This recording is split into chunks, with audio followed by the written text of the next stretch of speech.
Tax കുറച്ച് വില കുറച്ച് മദ്യം ഇറക്കിയാൽ അതിൻ്റെ ലഭ്യത കൂടുമോ കുറയുമോ? അതുവഴി ഇതിൻ്റെ വ്യാപനം കൂടുമോ കുറയുമോ? നമ്മൾ ഈ പറയുന്ന എന്താണ് കേരളത്തിനെ ബാധിക്കുന്ന മാരക വിപത്ത് അത് കൂടുമോ കുറയുമോ? ഇതാണ് ചോദ്യം. ആ സർക്കാരിൻ്റെ നയം രൂപീകരിക്കുന്നതിനുള്ള അവകാശം എക്സൈസ് വകുപ്പിന് കൊടുക്കുക എന്ന് പറയുന്നത് സാമാന്യ മര്യാദയാണ്. ഇവിടെ സത്യത്തിൽ സംഭവിച്ചിരിക്കുന്നത് എന്താണ്? വകുപ്പ് മന്ത്രിയെ നോക്കുകുത്തിയാക്കി. അദ്ദേഹത്തിന് ഇത്തരത്തിലുള്ള ഒരു നയം രൂപീകരിച്ചതുമായി അദ്ദേഹത്തിന് അറിയില്ല. UDF ഏതെങ്കിലും മദ്യനയത്തിൽ മാറ്റമുണ്ടായതായിട്ട് അദ്ദേഹത്തിന് അറിയില്ല. കോൺഗ്രസ് മാത്രം അറിഞ്ഞാൽ മതിയോ? UDF അറിയണ്ടേ? UDF മദ്യനയം. അപ്പോൾ UDF ചർച്ച ചെയ്യാതെ എങ്ങനെയാണ് ഈ തീരുമാനം കൈക്കൊണ്ടിരിക്കുന്നത്? അപ്പോൾ മന്ത്രിമാരുടെ ഇടയിലെ ഭിന്നതയായിരിക്കാം ഒരുപക്ഷെ ഇതിലെ കാരണം സൂചിപ്പിക്കുന്നത്. അതല്ലെങ്കിൽ വളരെ മോശമായിട്ടുള്ള ഒരു ഗവേണൻസ് ഇവിടെ നടക്കുന്നു എന്നുള്ള സൂചനയാണ്. അതുമല്ല എങ്കിൽ പിണറായി വിജയന് മാത്രമല്ല ധാർഷ്ട്യം, മറ്റുള്ള ആൾക്കാർക്കും ധാർഷ്ട്യമാവാം.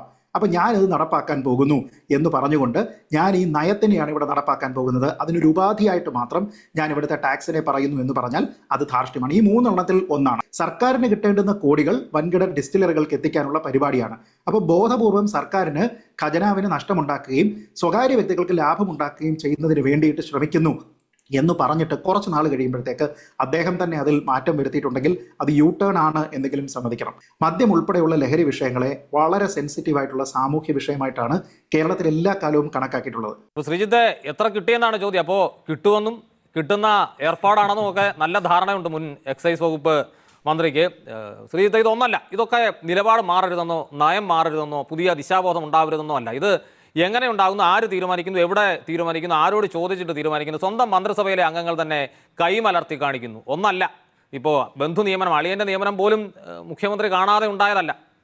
ഇത് താങ്കൾ സൂചിപ്പിച്ചതുപോലെ വളരെ ഗുരുതരമായിട്ടുള്ള ഒരു വിഷയമാണ്. കാരണം ഒരു പാർട്ടിക്കോ മുന്നണിക്കോ അവരുടെ നിലപാട് മാറരുത് എന്ന് നമ്മൾ ആരും തന്നെ ശാഠ്യം പിടിക്കുന്നില്ല. പക്ഷേ ഏതാനും മാസങ്ങൾക്ക് മുൻപ് വരെ പ്രത്യേകിച്ച് സാഹചര്യങ്ങളൊന്നും തന്നെ മാറാത്ത ഒരു സമയത്ത് ഇതേ കാര്യങ്ങളെ എതിർക്കുകയും എന്നാൽ ഭരണം കിട്ടുന്ന സമയത്ത് ആ ഒരൊറ്റ ചേഞ്ച് മാത്രമുള്ളപ്പോൾ ഇതുവരെ എതിർത്തിരുന്ന കാര്യങ്ങളെല്ലാം തന്നെ നമ്മളങ്ങ് സ്വാഗതം ചെയ്യുകയാണ്, നമ്മൾ അതിനെ നടപ്പാക്കാൻ പോവുകയാണ് എന്ന് പറയുകയും ചെയ്യുന്നത് ഇരട്ടത്താപ്പാണ് എന്നെങ്കിലും കോൺഗ്രസ്സുകാർ സമ്മതിക്കണം. അതല്ലാതെ നയം മാറ്റരുത്, മദ്യനയം ഇങ്ങനെ പാടുള്ളൂ, അത് എല്ലാ കാലവും തുടർന്ന് പോകണം, ധാതു ഖനനവുമായി ബന്ധപ്പെട്ട നയത്തിൽ മാറ്റമുണ്ടാകരുത് എന്നൊന്നും ആരും ശാഠ്യം പിടിക്കുന്നില്ല.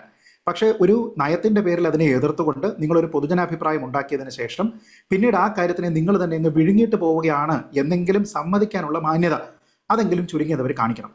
ഇപ്പോൾ രണ്ട് വിഷയങ്ങൾ നമ്മൾ സംസാരിച്ചു. ഈ ധാതു ഖനനവുമായി ബന്ധപ്പെട്ടുള്ള കാര്യത്തിനെ പറ്റി പറഞ്ഞിട്ട് ശ്രീ രാജേഷ് പറഞ്ഞിരിക്കുന്ന കാര്യത്തിലേക്ക് വരാം. ഈ ധാതു ഖനനവുമായി ബന്ധപ്പെട്ട് ഇവർ പറഞ്ഞിരിക്കുന്നത് എന്താണ്? ഇപ്പോൾ ഇത് കേന്ദ്ര സർക്കാരിൻ്റെ കൊള്ളയാണ്, കേന്ദ്ര സർക്കാർ കൊള്ളയ്ക്ക് കൂട്ടുനിൽക്കുകയാണ്, അവരുടെ മര്യാദകേടാണ് എന്നൊക്കെ ശ്രീ വേണുഗോപാൽ അടക്കമുള്ള നേതാക്കന്മാർ നേരത്തെ പറഞ്ഞു. പക്ഷേ ഇതിനിടയ്ക്ക് നൈസായിട്ടൊരു സംഭവം നടന്നു. അതെന്താണെന്നറിയോ? UDF ഈ 2026 ഇലക്ഷൻ മാനിഫെസ്റ്റോയാണ്. ആ മാനിഫെസ്റ്റോ UDF അതിൻ്റെ ആമുഖമായിട്ടുള്ള പേജിൽ വലുതും ചെറുതുമായിട്ടുള്ള എല്ലാ പാർട്ടിയുടെയും നേതാക്കന്മാരുടെ പേരെഴുതിയിട്ടുണ്ട്, ഒപ്പിട്ടിട്ടുണ്ട്. അവരെല്ലാവരും കൂടി ചേർന്ന് കൂടിയാലോചിച്ചിട്ടാണ് തയ്യാറാക്കിയിരിക്കുന്നത്. അതിൽ വ്യവസായം എന്നുള്ള ഒരു സെക്ഷനിലുള്ള ഒറ്റ ലൈൻ ഒരു വരിയുണ്ട്, അത് ഞാനൊന്ന് വായിക്കാം.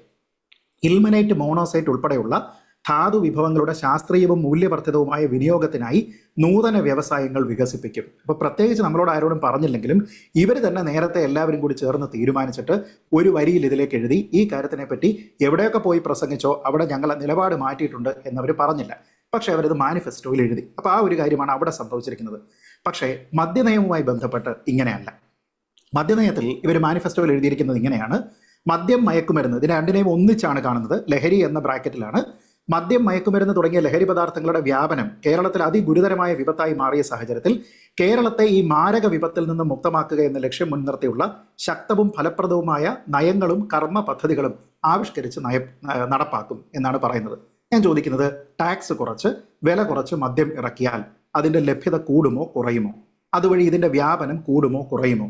നമ്മൾ ഈ പറയുന്ന എന്താണ് കേരളത്തിനെ ബാധിക്കുന്ന മാരക വിപത്ത് അത് കൂടുമോ കുറയുമോ? ഇതാണ് ചോദ്യം.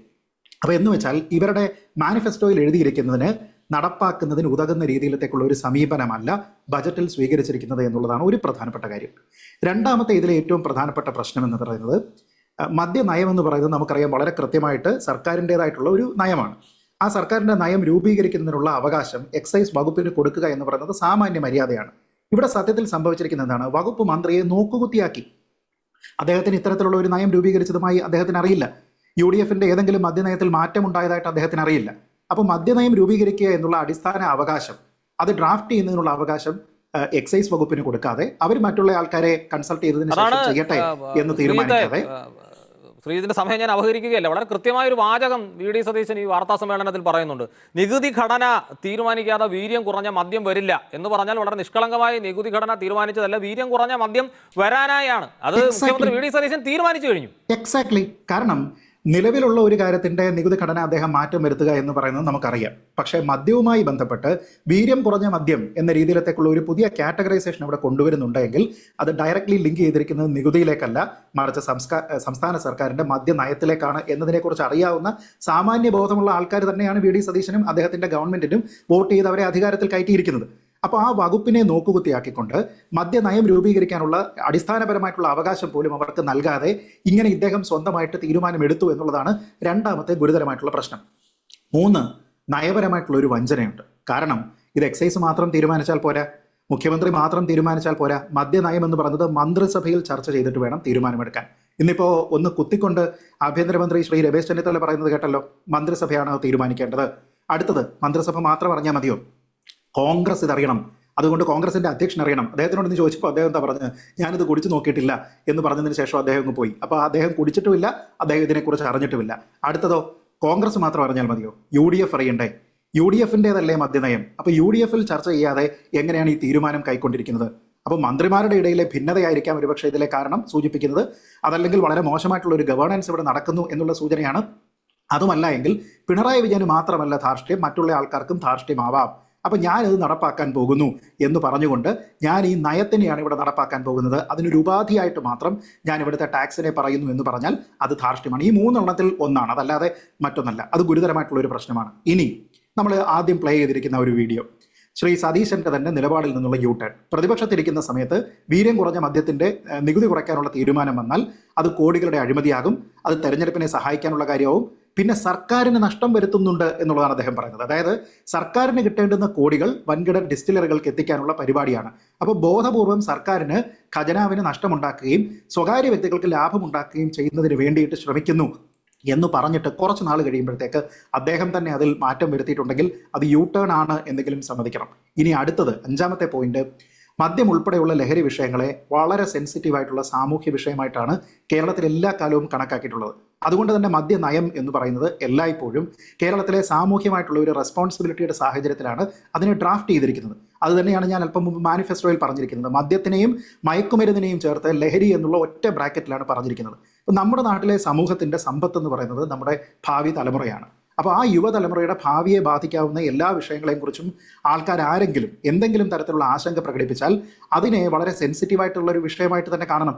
ഇവിടുത്തെ ആശങ്ക എന്ന് പറയുന്നത് നികുതി കുറച്ചതല്ല, മറിച്ച് മദ്യത്തിന്റെ ലഭ്യത വർദ്ധിക്കുന്നു, നിങ്ങളുടെ പോളിസി അത് വയലേറ്റ് ചെയ്യുന്നു, ഈ മദ്യത്തിന്റെ സാമൂഹ്യ സ്വാധീനം ഇനിയും വർദ്ധിക്കുന്നു എന്നുള്ളതാണ്. ഇപ്പൊ ഈ മദ്യത്തിനെയും മയക്കുമരുന്നിനെയും ഒറ്റ ബ്രാക്കറ്റിലാക്കി ലഹരി എന്ന രീതിയിലത്തേക്ക് പറയുമ്പോൾ സർക്കാരിന്റെ തന്നെ ഒരു നിലപാടിനെ പറ്റിയും നടപടിയെക്കുറിച്ചും ഞാൻ പറയാം.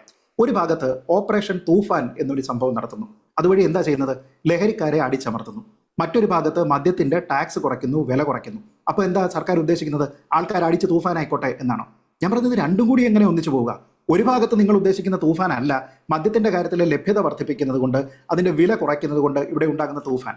അപ്പം ലഹരിയുടെ കാര്യത്തിൽ ഇതെല്ലാം ഉൾക്കൊണ്ട് പ്രവർത്തനം ഒരു ഭാഗത്ത് നടക്കുമ്പോൾ ഇതിനെതിരായിട്ടുള്ള പ്രവർത്തനം മറുഭാഗത്ത് നടക്കുന്നു. ഇനി ഒരു കാര്യം കൂടി, നമ്മളിപ്പോൾ VM സുധീരന്റെ കാര്യം പറഞ്ഞു. മുഖ്യമന്ത്രിയായിട്ട് തിരഞ്ഞെടുക്കപ്പെട്ടതിന് ശേഷം ശ്രീ വി.ഡി. സതീശൻ ആദ്യം പോയി കണ്ട മറ്റൊരു നേതാവ് ശ്രീ A.K. ആന്റണിയാണ്. അന്ന് ശ്രീ A.K. ആന്റണി പറഞ്ഞത് എന്താണെന്ന് നമ്മൾ കണ്ടതാണല്ലോ. അദ്ദേഹം ആൾക്കാരോട് അഭ്യർത്ഥിച്ചത് എന്താണെന്ന് കണ്ടല്ലോ.